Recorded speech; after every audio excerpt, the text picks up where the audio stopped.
धर्म विशेष के कब्जा करते हैं स्टेट सपोर्ट के साथ। उससे जम्मू के आसपास जितना भी फॉरेस्ट एरिया है, जो आज की डेट में भी रिकॉर्डेड फॉरेस्ट है, उस पे एक ही धर्म विशेष के हज़ारों घर जब बन के आ जाते हैं सामने इलीगल तरीके से, हम उस चीज़ को अपोज करते हैं, क्योंकि वो एक ऑर्गेनाइज्ड और सुनियोजित ढंग से किया जा रहा है ताकि जम्मू में धर्म का अनुपात बदला जाए। आप देख रहे हैं न्यूज़ स्टार इंडिया और मैं हूं अरफाज अहमद डांग। आज की मुलाकात में हम आपसे मिलवाने जा रहे हैं अंकुश शर्मा जी को, जो कि सीनियर एडवोकेट हैं। जानेंगे इनसे जिस तरह से डोमिसाइल फीचर्स जो आए हैं, नोटिफिकेशन आई है, क्या कहना है इनका। जी सर, आपका स्वागत है न्यूज़ स्टार इंडिया में। धन्यवाद सर, क्या कहेंगे जिस तरह से नोटिफिकेशन आई है, क्या कहेंगे इसके?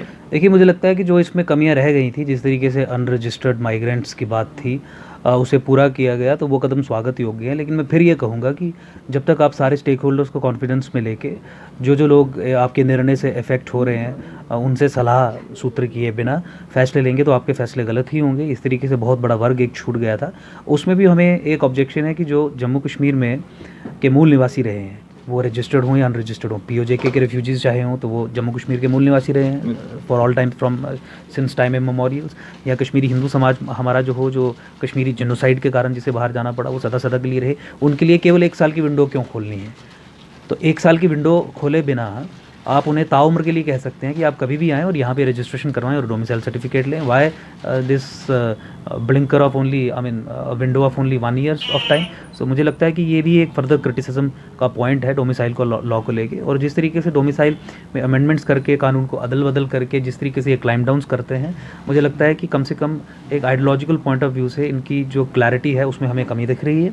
उसमें क्लैरिटी ऑफ थॉट नहीं है, जिसके कारण डिसाइसिवनेस नहीं है। क्योंकि once you have a clarity of thought, आप डिसाइसिव तरीके से एक लेजिस्लेटिव फ्रेमवर्क तैयार करते हैं और फिर उसे डिफेंड करते हैं, क्योंकि लेजिस्लेटिव फ्रेमवर्क आपकी नेशनल सिक्योरिटी से भी जुड़े होते हैं, खासकर डोमिसाइल लॉ को लेके। तो मुझे लगता है कि ओवरऑल जो सिचुएशन है वो एक पॉलिटिकल मैच्योरिटी को दिखाने वाली सिचुएशन है। इन सिचुएशंस को अवॉइड किया जा सकता है और सब स्टेक होल्डर से बात करके एक स्ट्रॉन्ग इफेक्टिव लेजिस्लेटिव फ्रेमवर्क लाया जा सकता है, जो जनता के हक में हो, लोगों के हक में हो और किसी भी वर्ग को एक्सक्लूड ना करे। अमेंडमेंट करने की ज़रूरत है इसमें भी? एब्सोल्युटली। जिस तरीके से 1 ही साल की विंडो खोली गई है कश्मीरी हिंदुओं के लिए और POJK के हिंदू रिफ्यूजीज़ के लिए, हम ये कहते हैं कि उसमें 1 साल के बजाय आप ताउम्र के लिए खोलिए। You have models in the world available. आप इसराइल की बात देखिए, इसराइल में कोई भी आके कोई कहे कि मैं ज्यू हूँ, तो उसे नेचुरली वहाँ पे एक सिटीजनशिप बिना हैसल फ्री तरीके से मिल जाती है। Obviously there is a procedure prescribed under law, और उसको ये दिखाने की ज़रूरत नहीं है कि मैं इसराइल में 50 साल के बाद क्यों आया, 20 साल के बाद क्यों आया, या 100 साल के बाद क्यों आया।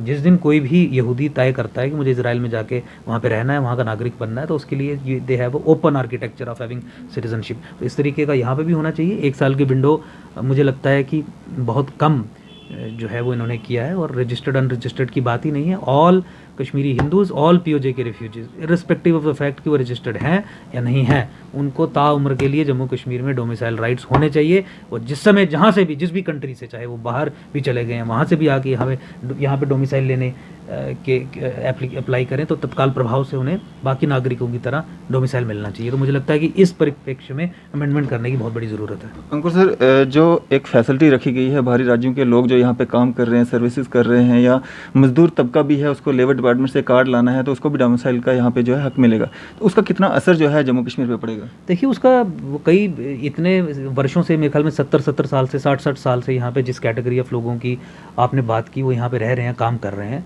उनके ह्यूमन राइट्स का सवाल है। उनके ह्यूमन राइट्स को देखते हुए इस तरीके के प्रोविजंस इंट्रोड्यूस किए गए हैं, और मुझे लगता है ओवरऑल पॉलिटी पे भी बहुत बढ़िया असर पड़ेगा। जम्मू की एम्पावरमेंट होगी, क्योंकि तकरीबन जितने भी लोग, व्यक्ति जो हैं, वो जम्मू प्रोविंस में ही स्कैटर्ड हैं। कश्मीर में भी कुछ है, लेकिन जम्मू प्रोविंस में भी है। तो जम्मू प्रोविंस की सपोज अगर पॉपुलेशन बढ़ती है, तो पॉपुलेशन के हिसाब से आपकी पॉलिटिकल एम्पावरमेंट भी होती है। पॉलिटिकल डिसीजन मेकिंग अगर आपके हाथ में आएगी, तो जम्मू के लोगों को जॉब्स मिलेंगी, एम्प्लॉयमेंट में अपॉर्चुनिटीज़ मिलेंगी, उनको कॉन्ट्रैक्ट्स मिलेंगे। Ultimately it's all about political power.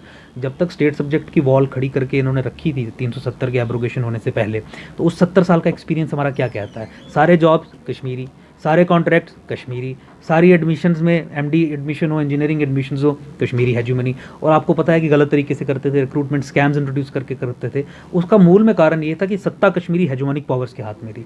जब तक सत्ता उनके हाथ में थी, वो जम्मू के लोगों को ना एम्प्लॉयमेंट में अपॉर्चुनिटीज़ इक्वल तरीके से लेने देते थे, ना मेरिट के आधार पर लेने देते थे, और ऑब्वियसली इससे एक नेगेटिव इम्पैक्ट पड़ता था। मुझे लगता है कि नए फ्रेमवर्क के बाद जम्मू की एम्पावरमेंट होगी, डिसीजन मेकिंग जब जम्मू के हाथ में आएगी, तो फिर आपको ये एम्प्लॉयमेंट रिलेटेड समस्याएं भी नहीं आएंगी।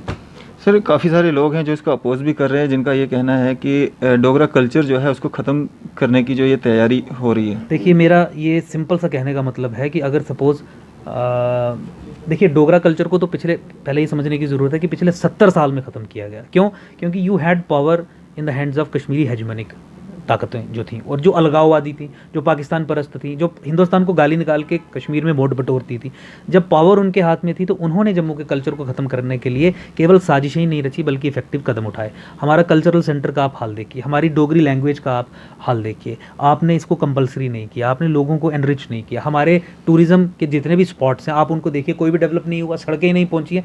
देखिए, किसी भी समाज को ख़त्म करना हो आप उसके कल्चर, एजुकेशन, उसके फैमिली सिस्टम पर अटैक करते हैं। इन्होंने हमारे फैमिली सिस्टम पर अटैक किया, कश्मीरियों ने हमारे कल्चर पे अटैक किया, क्योंकि हमारे कल्चरल जो हेरिटेज हैं बानीहाल टनल तक, राजौरी पूंछ तक, पूरे जम्मू प्रोविंस की मैं बात कर रहा हूँ, एक भी एरिया ऐसा नहीं है जहाँ पे एक अच्छी प्रॉपर पक्की रोड हो, जहाँ पे 5 स्टार होटल्स हो, जो आसानी से किया जा सकता था। तो 70 साल में तो हमारा एक्सपीरियंस ये है कि 370 होने के कारण, स्टेट सब्जेक्ट प्रोटेक्शन होने के कारण हमारी ये दुर्दशा हुई है।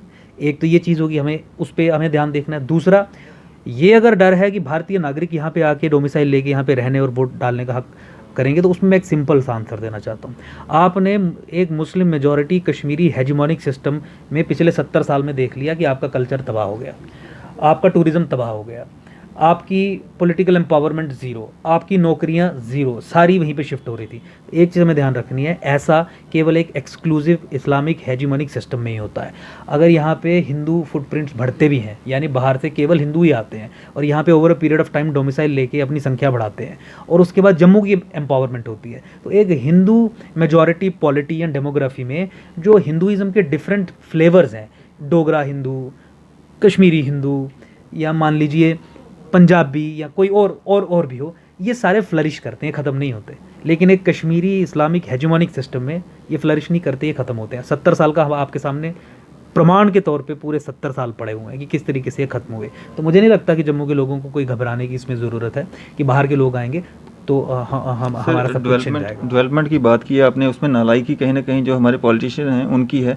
उसी को नज़र में रखते हुए जो है जम्मू ने 25 MLA भेजे थे अपने भाजपा के, तो क्या भाजपा भी इसमें जो है नाकाम साबित हुई है? 100% एब्सोल्युटली, ये तो मुझे कहने की ज़रूरत ही नहीं। और पिछले 5-6 साल की जो भी हमारी लड़ाई रही है, जो सरकार पावर में थी उसी के खिलाफ रही। 14 फरवरी का ऑर्डर जो है वो भाजपा के मंत्रियों ने साइन किया था महबूबा मुफ्ती के साथ मिलकर, तो उसे एक्सपोज करना। रोशनी एक्ट का जितना भी 4 साल ये केस चला, 2014 में हमने केस किया, 2018 में किया, किस सरकार के कार्यकाल में था। तो हम तो केवल रेटरिक की बात किए बिना हम तो इफेक्टिवली अटैक कर रहे हैं। या माइनॉरिटीज़ का केस हमने सुप्रीम कोर्ट में लड़ा, तो केंद्र सरकार पे जब 30,000 रुपये का जुर्माना हमने सुप्रीम कोर्ट से करवाया, उसके बाद 15,000 रुपये का फिर करवाया, तो वो हमने कांग्रेस की सरकार पे थोड़ा ना करवाया, हमने भाजपा पे ही करवाया। तो एट ऑल फ्रंट्स, चाहे माइनॉरिटी राइट्स देने की बात हो, चाहे इलीगल लैंड एनक्रोचमेंट को रिकवर करने की बात हो, जो आज की डेट में जम्मू को बहुत बड़ा एक खतरा बन चुका है डेमोग्राफिक चेंज के कारण, उन सारे फ्रंट्स पे बीजेपी पीडीपी जो कलेक्टिव स्टेट गवर्नमेंट थी वो कलेक्टिवली फेल हुई है। और आज इस विषय को लेके लोग बातचीत कर रहे हैं। हमारा तो नेशनल मीडिया ने भी इस इशू को कवर किया और इफेक्टिवली हमने वहाँ पे भी बताया कि किस तरीके से सरकारें नाकाम हुई। तो जब हम सरकार को रेफ़र कर रहे हैं तो हम उसी समय की सरकार को रेफ़र कर रहे हैं। और obviously BJP as a party totally fail हुई इन सारे फ्रंट्स पे। और इन्होंने तो इनफैक्ट देखिए, फेल होना एक बात है, ये विश्वास जम्मू का अर्जित करके जम्मू के साथ विश्वासघात किया। और ये सारे इश्यूज़ आपके सामने एकदम खुले पड़े हैं। अभी तो यूथ रिलेटेड इश्यूज़ की हमने चर्चा ही नहीं की, बात ही नहीं की। वो चाहे SRO 202 हो, चाहे वो रहबरे खेल वाले लोगों का मामला हो, 10+2 लेक्चरर्स का मामला हो, SRO 24 का मामला हो, JK बैंक के रिजल्ट्स का मामला हो, JK बैंक में खिदमत सेंटर के एम्प्लॉयज़ का मामला हो, वो सारी चीज़ों पे टोटल फेलियर रहा है। आई नोट, मतलब मुझे तो इस पर ज़्यादा एक्सप्लेन करने की जरूरत नहीं। सर 35A और 370 का मुद्दा उठाने वाले सबसे पहले शख्स आप थे, आपने ही इसकी शुरुआत की थी, बड़े बड़े सेमिनार्स किए थे। तो भाजपा ने जब उसको तोड़ा तो वो क्या दबाव में तोड़ा गया? 100%। देखिए, आपने पिछले 5 साल में देख लिया कि किसी भी तरीके से कोई एक इफ़ेक्टिव क्या कहते हैं स्टेप्स नहीं लिए गए इसे तोड़ने के। इनफैक्ट एजेंडा ऑफ अलायंस में तो क्लियरली लिखा गया था कि 370 के साथ कोई छेड़छाड़ नहीं होगी। एजेंडा ऑफ अलायंस में तो लिखा गया था कि जम्मू के अराउंड ये जो इलीगल लैंड्स पे एनक्रोचमेंट्स हुई हैं, फॉरेस्ट लैंड्स और एक धर्म विशेष के लोगों ने की हैं, एजेंडा ऑफ अलायंस में तो लिखा गया था कि हम उन्हें न्यू जम्मू सिटी कह के उसे रेगुलराइज करेंगे।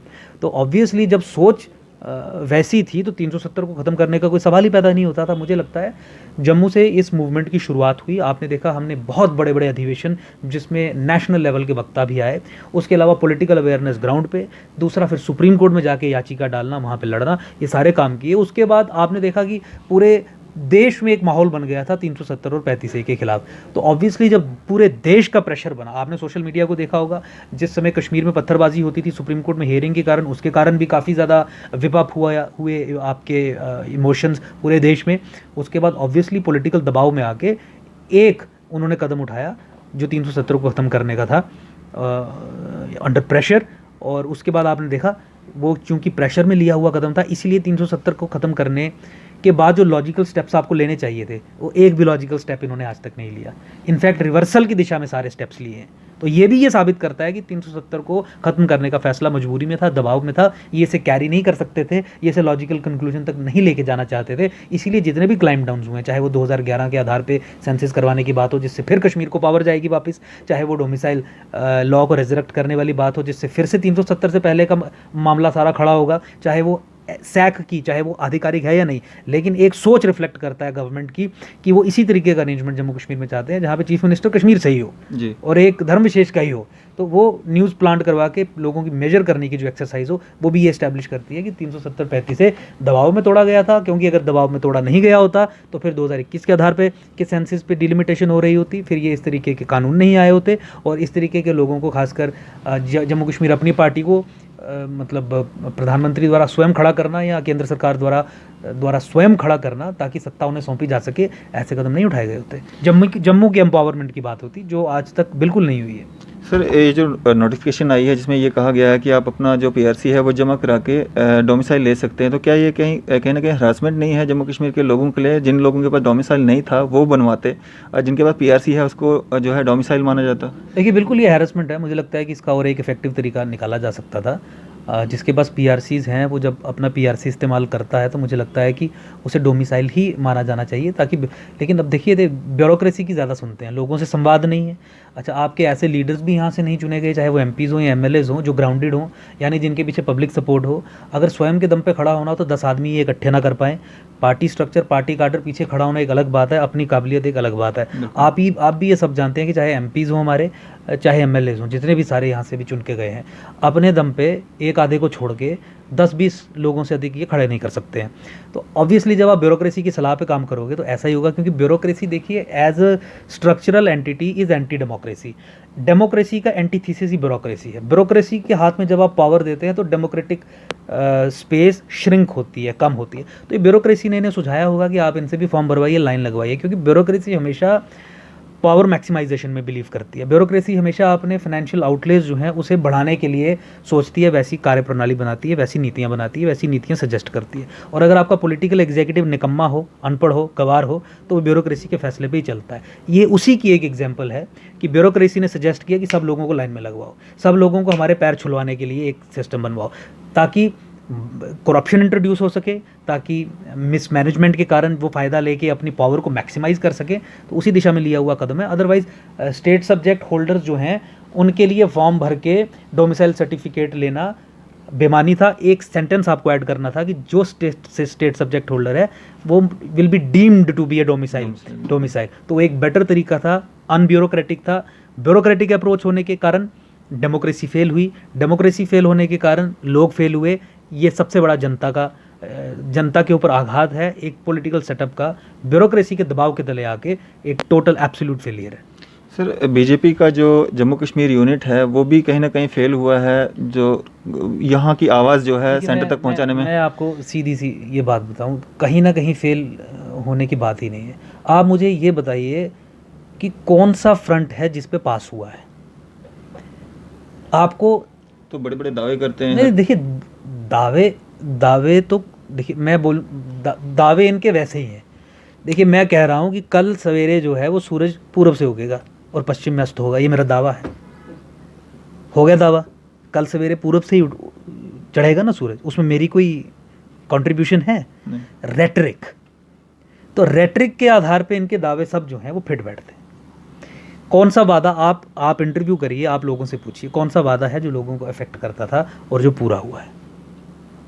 क्या जम्मू कश्मीर के भाजपा के लोकल यूनिट ने 370 और 35 को ख़त्म करने के लिए कोई स्टेटमेंट दी थी ख़त्म होने से पहले? नहीं दी थी। किसने लड़ाई लड़ी वो? ठीक है ना, आप सब चीज़ें देख रहे हैं। शुरुआत आपने की थी। एब्सोल्युटली यार, मतलब बहुत सारे लोगों की कंट्रीब्यूशन है। मैं ये नहीं कह रहा हूँ कि मतलब शुरुआत ही हमने की, ये तो 1950 से, चाहे वो श्यामा प्रसाद मुखर्जी हों, इनफैक्ट दीनदयाल उपाध्याय हों, ये सब लोगों ने बहुत कोशिशें की, बहुत सारी चीज़ें, बड़ी कुर्बानियाँ भी दी। उनकी कुर्बानियों को हम कोई बिलिटल नहीं करना चाहते, हमारा एक रोल था। हाँ, पॉलिटिकल लैंडस्केप में 2014-15 के बाद जो बनी, वहाँ पे बहुत सबसे इफेक्टिव तरीके से we were the only organisation जिन्होंने 370 और 35 के मुद्दे को उठाया और एक नई इसे दिशा दी कि एक आइडियोलॉजिकल पर्सपेक्टिव में आप कैसे 370 और 35 को देख सकते हैं। पहले वो 2 झंडे 2 विधान, यहीं तक 370 और 35 का क्रिटिसिज्म सीमित था। इसे अलगाववाद से जोड़ा हमने, जिसे होम मिनिस्टर ने पार्लियामेंट में रिकग्नाइज़ किया। इसे आतंकवाद से जोड़ा हमने। इसे नॉन सेक्युलर इस्लामिक सेटअप जो 370 और 35 के कारण भारत की सेक्युलर धरती के अंदर बनता है, वो आर्ग्यूमेंट हमने दिया, उसे भारत सरकार ने अडॉप्ट किया। वो सब चीज़ें ठीक है, बाकी लोगों की भी कंट्रीब्यूशन है, लेकिन मेरा ये कहना है कि हर फ्रंट पे यहाँ की लोकल लीडरशिप फेल हुई है। और आपका एक सवाल का पोर्शन ये भी था कि क्या ये दिल्ली को प्रॉपरली एडवाइस नहीं कर पाते हैं। देखिए, ऐसा नहीं है। दिल्ली में पिछले 70 साल से एक पॉलिसी सेटअप बना हुआ है, एक पॉलिसी पैराडाइम बना हुआ है कि जम्मू कश्मीर को किस तरीके से चलाना है। उस पॉलिसी पैराडाइम के तहत जम्मू कश्मीर को कश्मीर के ज़रिए ही चलाना है, कश्मीरी इस्टेब्लिशमेंट के हाथ में सत्ता सौंप के ही चलाना है। उसमें जम्मू का लीडर जम्मू का रोल केवल दिल्ली को एम्पावर करना होगा और जम्मू को फिर एक कॉलोनी की तरह और एक सेकेंड क्लास एरिया की तरह रहना पड़ेगा। ये पिछले 70 साल से दिल्ली का पैराडाइम है। इसी कारण आपने देखा कि सरकार की सोच, जो नई सैक जो कंस्टिट्यूट करने ये जा रहे थे, जिसके लिए इन्होंने न्यूज़ प्लांट करके लोगों की पल्स को मेजर करने का काम किया, वो भी उनकी सोच दर्शाती है। इसी कारण है कि 2011 के सेंसस के आधार पे ये डिलिमिटेशन करवा रहे हैं, जिसके कारण कश्मीर को ही सत्ता जाए। तो problem lies with Delhi. Jammu की लीडरशिप पंगु है, जम्मू की लीडरशिप डिपेंडेंट है, जम्मू की लीडरशिप दिल्ली के लीडर्स के नाम पे जीती हुई लीडरशिप है। जम्मू की लीडरशिप, जैसे मैंने पहले बताया, 10-10 लोग अपने व्यक्तिगत काबिलियत पे अपने साथ अपने पीछे खड़े नहीं कर सकते हैं। अगर ऑर्गेनाइजेशनल सेटअप इनके पीछे से हटा लिया जाए तो वैसे हैं। तो ना ही इनकी आवाज़ है, ना ही ये इंटेलेक्चुअली इतने इक्विप्ड हैं कि इन इश्यूज़ को टेकअप करें, और ना ही इनमें इतना दम है कि दिल्ली का कश्मीर के साथ जो कॉन्ट्रैक्ट है, जो अग्रीमेंट है, उस कॉन्ट्रैक्ट को चैलेंज कर सके। क्योंकि व्यक्तिगत स्वार्थ को ये सबसे आगे रखते हैं। ये सोचते हैं कि अगर जम्मू के इंटरेस्ट की बात करेंगे तो इनके व्यक्तिगत तौर पे इनकी डिमोशन हो जाएगी, क्योंकि दिल्ली को नाराज़ करने वाली बात होगी। दिल्ली को नाराज़ किए बिना आप कश्मीरी हेजुमनी ख़त्म नहीं कर सकते, क्योंकि वो फैसला उन्होंने किया है। तो इसीलिए चुप रहते हैं, व्यक्तिगत स्वार्थ को आगे रखते हैं, राष्ट्र को पीछे रखते हैं। जम्मू तो इनके किसी खाते में है ही नहीं। ये एक मल्टीनेशनल कंपनी की तरह सिर्फ अपनी पोजीशन मैक्सिमाइजेशन, पावर मैक्सिमाइजेशन की रणनीति और राजनीति कर रहे हैं। इसी कॉन्ट्रैक्ट को चैलेंज करने का काम एकजुट जम्मू ने किया है, जो दिल्ली और कश्मीर के बीच में है, और उसी से लड़ते लड़ते आज तक हम यहाँ तक पहुँचे। चूँकि कॉन्ट्रैक्ट वो था, इसीलिए हमने माइनॉरिटी इशू जो था वो सुप्रीम कोर्ट में चैलेंज किया और दोनों केंद्र सरकार और राज्य सरकार पे हमला बोला और उसमें जीत भी हासिल की।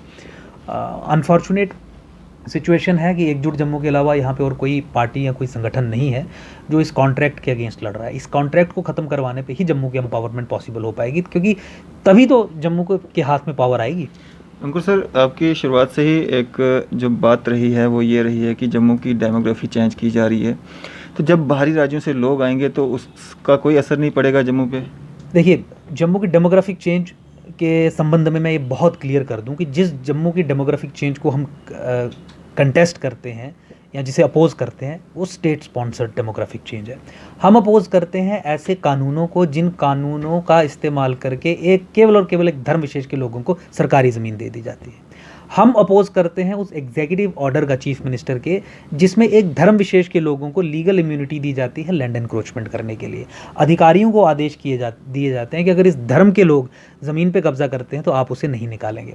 हम अपोज करते हैं हमारी जो रिवर्स हैं, चाहे वो तवी हो, चाहे रावी हो, बसंतर हो, चिनाब हो, जितनी भी रिवर्स हैं, इनके रिवर बेड्स और एडजॉइनिंग स्टेट लैंड्स पे जो लोग इलीगल तरीके से धर्म विशेष के कब्जा करते हैं स्टेट सपोर्ट के साथ, उससे जम्मू के आसपास जितना भी फॉरेस्ट एरिया है, जो आज की डेट में भी रिकॉर्डेड फॉरेस्ट है, उस पर एक ही धर्म विशेष के हज़ारों घर जब बन के आ जाते हैं सामने इलीगल तरीके से, हम उस चीज़ को अपोज करते हैं, क्योंकि वो एक ऑर्गेनाइज्ड और सुनियोजित ढंग से किया जा रहा है ताकि जम्मू में धर्म का अनुपात बदला जाए। मैं आपके दर्शकों के लिए बता दूं, जो कोई भी व्यक्ति किसी भी धर्म का हो, जो यहाँ पे अपनी सोशल नीड्स को पूरा करने के लिए, चाहे वो एजुकेशन से संबंधित हो, चाहे वो हेल्थ से संबंधित हो, या एक बड़ी सिटी जम्मू है तो अच्छी जगह पे सेटअप होने के लिए मैं वहाँ पे जाना चाहता हूँ, उससे संबंधित हूँ, यहाँ पे आके कानूनी ढंग से, लीगल तरीके से, बिना किसी फॉरेन एजेंसी का एजेंट बने यहाँ पे रहने के लिए आता है, हम उसके रहने को, उसके यहाँ पे बसने को बिल्कुल अपोज नहीं करते।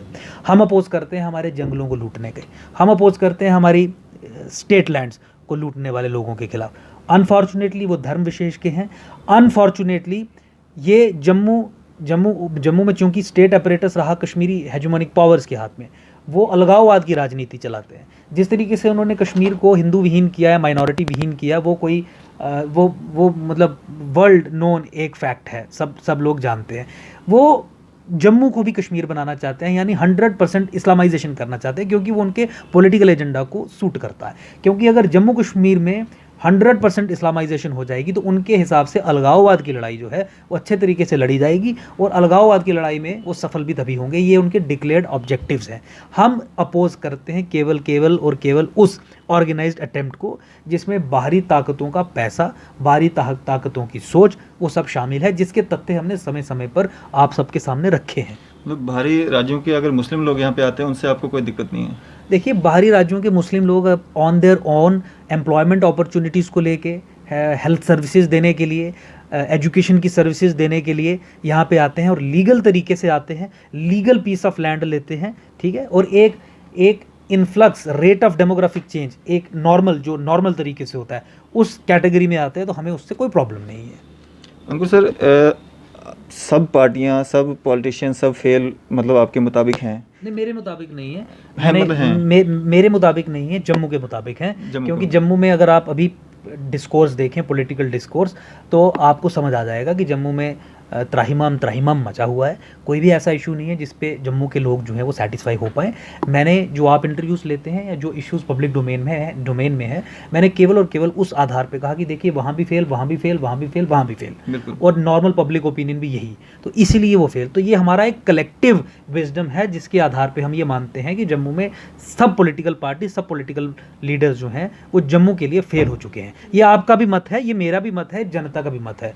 तो जिस तरह से डोगरा स्वाभिमान संगठन जो था वो पॉलिटिक्स में आ गए और उन्होंने इलेक्शन में हिस्सा लिया, क्या आने वाले समय में जब इलेक्शन होते हैं तो आपका जो यूनिट है ये भी इलेक्शंस में हिस्सा लेगा? देखिए, हम इस समय तकरीबन जितने भी 10 डिस्ट्रिक्ट्स हैं जम्मू प्रोविंस में, हमारी डिस्ट्रिक्ट एग्जीक्यूटिव टीम्स वहाँ पे बन चुकी हैं।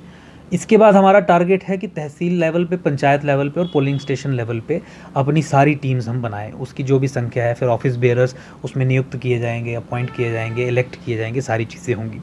We are moving towards electoral politics, और मुझे लगता है कि आने वाले 6-7 महीनों में जैसे ही हमारा ऑर्गेनाइजेशन स्ट्रक्चर पूरा बन के खड़ा हो जाएगा और हम इस पोजीशन में रहेंगे कि हम इलेक्टोरल पॉलिटिक्स की बात कर सकते हैं, तो as an organisation will make a formal declaration to that effect. लेकिन जब तक हमारे पास स्ट्रक्चर नहीं है, एक व्हीकल नहीं है जिस पे चढ़ के हमने राजनीति करनी है, पॉलिटिक्स करनी है, उससे पहले बड़ी बड़ी छलांगे मारना मुझे लगता है वो ठीक नहीं होगा।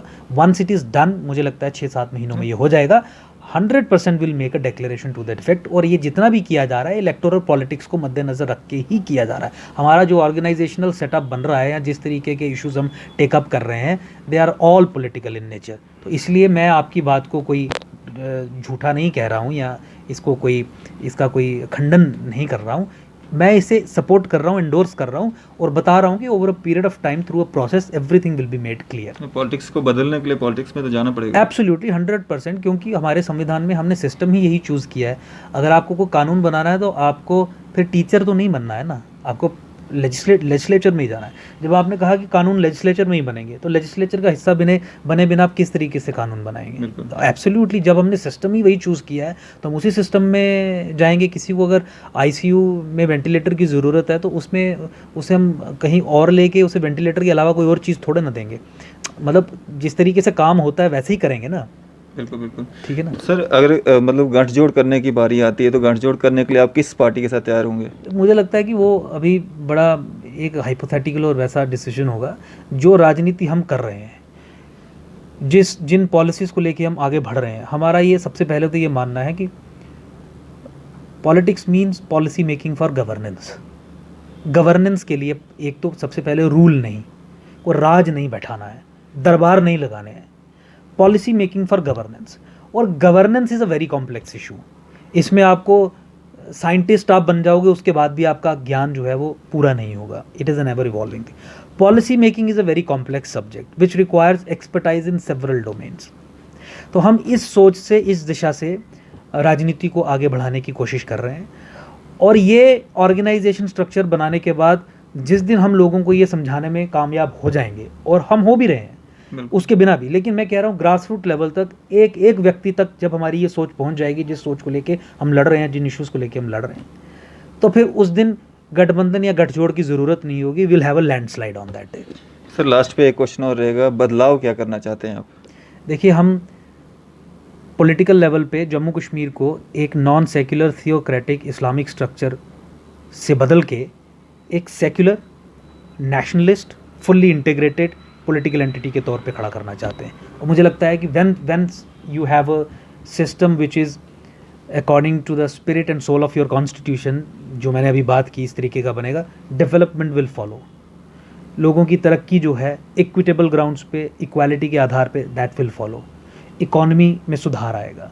यूथ रिलेटेड जो प्रॉब्लम्स एम्प्लॉयमेंट से हैं, एम्प्लॉयमेंट के इश्यूज़ को हैंडल करने में सुधार आएगा, क्योंकि गवर्नेंस में everything is included. Major focuses are development, major focuses कि हमारे समाज में किस तरीके से ब्रदरहुड बढ़े, और ब्रदरहुड बढ़ाने के लिए you will have to have a secular setup. You can't have an Islamic setup in place. You can't have a setup which discriminates people on the basis of religion and expect कि everything will be hunky dory. It will not happen. आपको basically जो एक basic जो पुलिंदा है, जिस पुलिंदे के आधार पर नीचे चीज़ें चलती हैं, उसे चेंज करना है। और क्या उसमें चेंज कर रहा है मैं आपको बता दिया। All these things will follow. सबकी तरक्की होगी, सबकी डेवलपमेंट होगी, इक्विटेबल तरीके से होगी, मेरिट विल प्रिवेल, क्योंकि हम गवर्नेंस की बात करते हैं, राज करने की या रूल करने की बात नहीं करते हैं, जिसमें आप लोगों को कास्ट के आधार पे, धर्म के आधार पे तोड़ मरोड़ के और देश के खिलाफ नारे लगवा के अपनी राजनीति चलाते हैं। जब आपकी दिशा ठीक होगी, सोच ठीक होगी, वो पूरे समाज पे पॉजिटिव असर डालेगी। उसी सोच को हम यहाँ पे रीइंस्टेट करना चाहते हैं, जिसके लिए हम यहाँ का non secular theocratic Islamic structure, Islamic state, de facto Islamic state और डिज्यूरे इस्लामिक स्टेट हो, उसे ध्वस्त करने की दिशा में आगे बढ़ रहे हैं। शुक्रिया सर हमारे साथ बात करने के लिए, अपना कीमती समय देने के लिए। ये थे हमारे साथ अंकुश शर्मा जी, जो कि सीनियर एडवोकेट हैं और एकजुट जम्मू के चेयरमैन हैं, जिन्होंने अपने व्यूज़ हमारे साथ साझा किए। मैं अरफाज़ अहमद डैंग, न्यूज़ 7 इंडिया के लिए अदर्स मोहम्मद के साथ।